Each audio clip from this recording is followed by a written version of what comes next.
What happened is at the end of March, I was diagnosed with the COVID virus. I was one of the first 100 cases in the state of Delaware.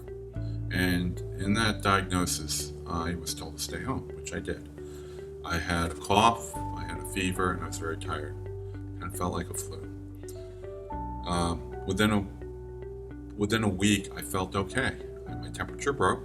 I told somebody that I was recovering, I'm in great shape, good night's sleep, and I went back to work from home pretty quickly.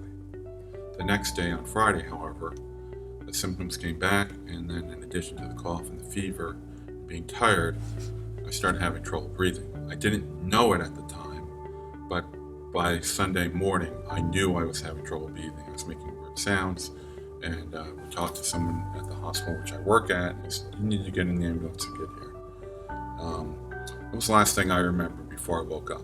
I went on the ventilator, and I was on the ventilator for 15 days.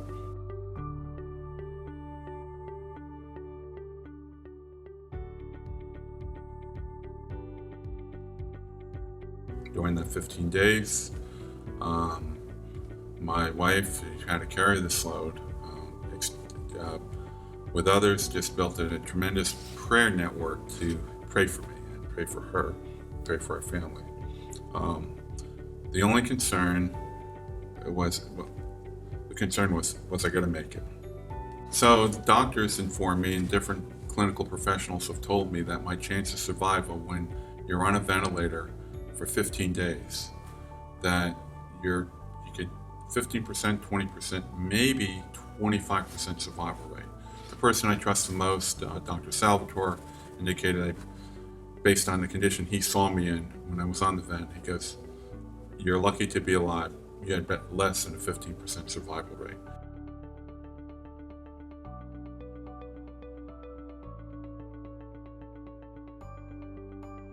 Unfortunately, I've also talked to people who, I'm the only one that they know that has been on a vent and survived.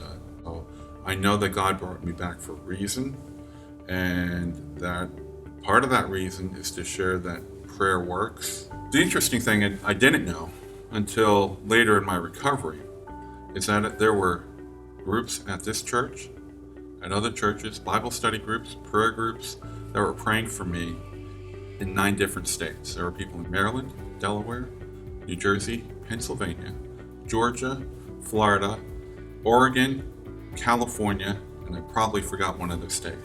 There were people that were praying for me that I didn't know.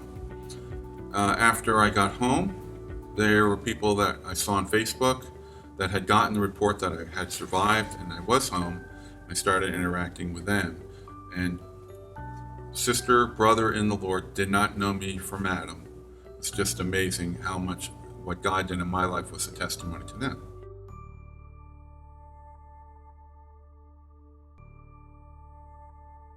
Now, when I started the recovery and woke up, that was different, because those first 3 days, I had no strength, I had no memory. It was basically on a reset. I couldn't pick up a glass of water. That's how weak I was. And that was really difficult. When I went back and journaled what happened to me, I thought it took a week and a half. It was really only 3 days. But I will always remember watching that clock and just, when can I go home? And they kept saying, it's going to take a while. I had no idea how long it would take. But that was the hard part for me, was the first 3 days I was awake. By day 4, I could feel God's presence. I knew it was getting better, and it was just a matter of time. And that became easier for me and for everybody, because I was on the road to recovery.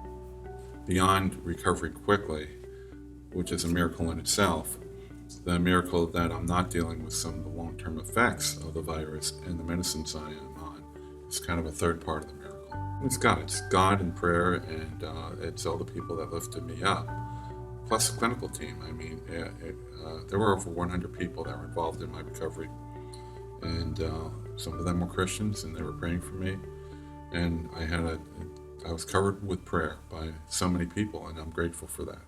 I've had a lot of people cry since they've met me. I went back up to the ICU twice and thanked the nurses, and couldn't hug me, but they started crying because they couldn't believe I was alive and that I was doing so well. My journey with the virus is I spent 9 days dealing with the virus from my first symptom until I went to the hospital. I was on a ventilator for 15 days. I remained in the ICU for another several days.